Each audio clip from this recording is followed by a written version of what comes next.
Assalamualaikum warahmatullahi wabarakatuh, Buya. Assalamualaikum. Saya mau bertanya, tadi Buya berbicara tentang orang munafik yang memecah belah. Untuk kejadian saat ini yaitu tentang Islam Nusantara. Saya ingin pandangan Buya tentang Islam Nusantara, karena yang pertama adalah Islam Nusantara didukung oleh Ulil Absor, Azumadi Azra, dan bahkan PBNU-nya sendiri itu akan menggiring terus Islam Nusantara. Sementara Habib-Habib yang ada di Jakarta atau yang ulama-ulama yang lain menolak adanya Islam Nusantara.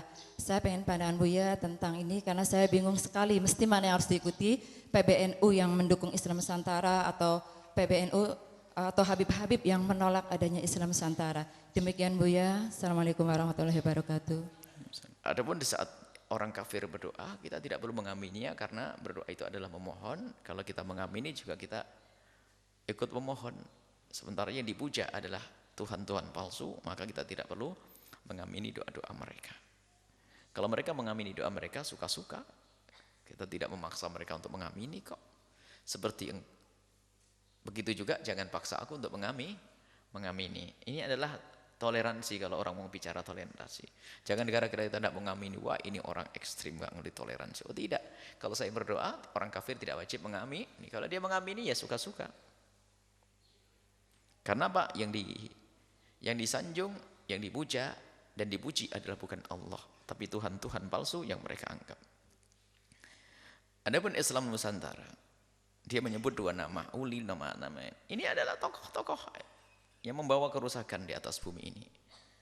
Adapun dia di saat membawa ormas Indonesia, nama ormas, dia terjerumus kalau memang itu adalah. Kita tidak bicara tentang Islam Nusantaranya. Terserah namanya apa itu nggak penting.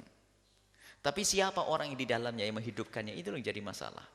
Islam Nusantara, kalau secara istilah ya boleh saja, kenapa tidak? Kita buat Islam Cirebon saja, ya nggak ada masalah. Asal akidahnya benar dan sebagainya. Cuman manusianya itu siapa? Lah kalau manusia yang disebut tadi, yang telah mencetuskan Islam yang aneh, Islam liberal tadi, ya sudah. Berarti apa? Dia mau pakai baju yang model lagi, barangkali bisa diterima dengan baju yang baru ini. Kalau misalnya pengurus besar Ormas Indonesia Raya atau ilahi illallah itu kok setuju, ini perlu dikoreksi. Kenapa nyetujui yang demikian? Wong tokohnya, ini kita tidak bicara tentang organisasinya, tentang perkumpulan. Siapa manusia yang berjuang di dalamnya itu loh. Siapa yang berjuang di dalamnya? Kalau ternyata besok ada perkumpulan,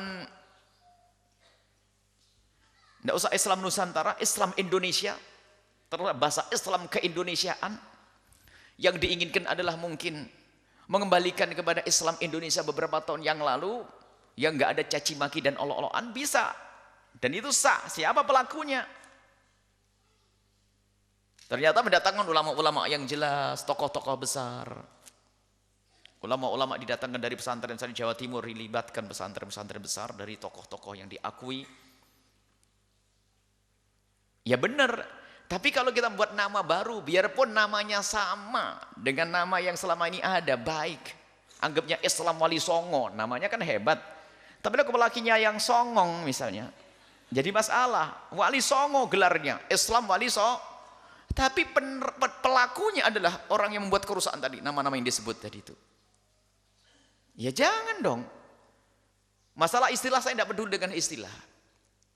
La musyahata fil istilah, nggak boleh kita meributkan istilah. Tapi isinya tuh siapa yang berjuang? Kalau isinya yang berjuang adalah orang liberal, itu hanya pakai baju baru untuk lebih tajam dalam menipunya. Kalau ada ketua sebuah ormas menyetujui, ya inilah kok bisa menyetujui, ini gimana? Kalau menyetujui kebatilan, ya senang kebatilan. Jadi kita tidak mengkritisi tentang nama Islam Nusantara.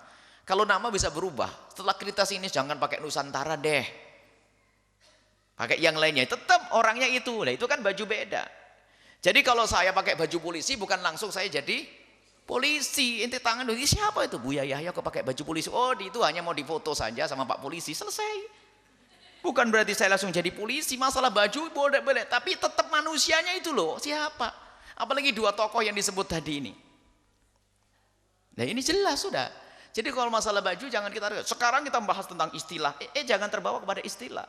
Siapa pelakunya, selesai.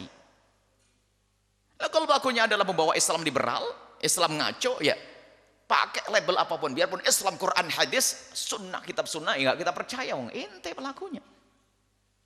Kadang harus waspada kita. Dan memang orang munafik itu selalu seperti itu. Orang munafik itu akan selalu dengan bermacam-macam cara. Dia akan pakai bermacam-macam baju. Karena namanya munafik, bajunya baju kita, pakai baju sini, baju situ, baju sini. Sehingga orang munafik itu bajunya banyak. Kalau sama orang Hindu pakai baju Hindu. Kalau orang Buddha pakai baju Buddha. Kalau pakaian dia Islam munafik. Itu seperti orang munafik kalau kumpul sama orang Yahudi, lidah Yahudi. Kalau kumpul sama orang Islam gitu.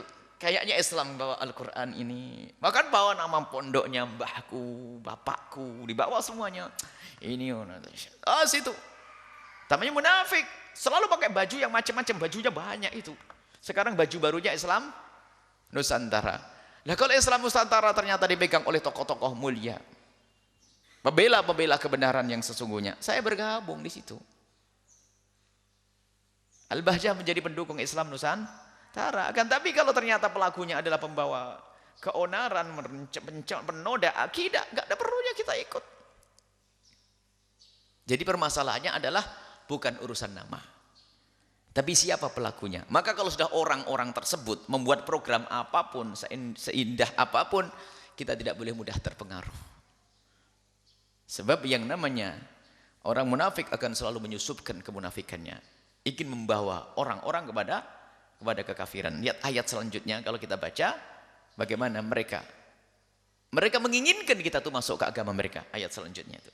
Orang munafik dengan bermacam-macam cara menginginkan agar kita sama dengan mereka. Orang kafir pun demikian, melalui antek-anteknya dari kemunafik untuk menjadikan kita seperti mereka. Dan persis kalau kita belum ikut mereka itu belum puas mereka, bermacam-macam cara. Model pokoknya harus kita ikut mereka, dan naudzubillah.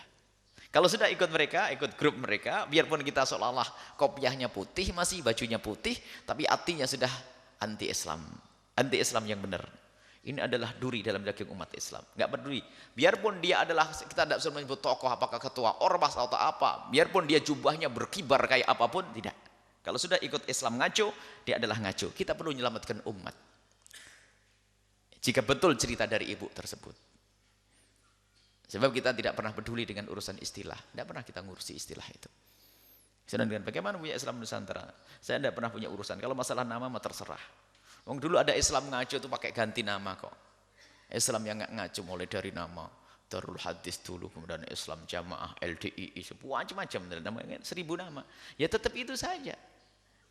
Pak Haji Abdullah kalau pakai baju putih jadi Haji Abdullah. Kalau yang lain tetap Haji Abdullah, nggak kan? Mohon maaf Haji Abdullah, jangan tersinggung nih. Ini contoh ini. Ini tetap itu. Kalau Bu Yaya, biarpun pakai ya tetap Bu ya seperti itu. Jadi kalau masalah baju yang macam-macam tidak akan merubah hakikat siapa orang yang pakai baju tersebut. Hati-hati. Oke, bangga-banggaan dengan pemikiran. Itu musibahnya. Karena dia dipupuk kesombongan. Makanya paling susah sama orang Islam liberal ini. Dia dipupuk kesombongan. Simpatisannya pun tidak diajak ngomong dia. Simpatisannya dari sebuah pondok, simpatisannya sudah nggak diajak ngomong. Karena apa? Kesombongan dipupuk. Dinasihatin diajak ngomong nggak bisa. Karena memang sudah munafik, lihat. Makanya hati-hati, jangan simpati kepada mereka. Jadi simpatisan saya sudah menjadi orang pembangkang kebenaran. Diajak benar susah. Dinasihati nggak bisa. Kita perlu ilmu itu menambah kita khusyuk, kita perlu ilmu tambah kita sujud, kita perlu ilmu tambah kita bisa menangis kepada Allah. Kita perlu ilmu bukan untuk bangga-banggaan. Ini loh, nah ini seperti itu yang kita inginkan. Dengan orang kafir tetap kita tidak boleh bermusuhan, akan tapi bukan berarti harus kita akui sebagai agama yang benar. Yahudi Nasrani, lihat kalau ada orang Nasrani datang ke sini kok lapar, wajib kasih makan. Nah, santri, ada satu rombongan orang Nasrani di perjalanan kelaparan tuh, kasih makan tuh. Lihat, jangan khawatir. Sama dengan orang Islam makannya, tidak kita bedakan. Ada rombongan bis dari Jawa Barat ke Jawa Timur, tak taunya kelaparan sini, masuk Al-Bahjah, kasih makan. Siapa? Rombongan orang Nasrani kasih makan. Karena dia kelaparan di pinggir jalan, tidak punya duit, kehabisan, duitnya dicopet. Alasannya nyopet orang Islam. Tetap kita tolong dia. Bukan Islam nyopet, karena memang orang Islam banyak di Indonesia. Lihat ini, jadi kita, tapi kita tetap mengatakan agama itu adalah agama tidak benar. Selesai. Di saat kita mengatakan agama itu di luar Islam tidak benar, bukan berarti kita harus ngajak perang dan bermusuhan. Hati-hati dengan pemikiran yang aneh itu. Dari mukaddimah dari Habib Hisham itu menunjukkan kepada itu. Mereka membuat undang-undang Al-Quran, dirubah seenaknya sendiri. Orang-orang ngaku Islam nggak ikut aturan Quran. Terus gimana ikut aturan akalnya sendiri? Yaitu motor disaji. Motor itu lebih asik pakai susu karena saya suka susu, ya nggak bisa jalan.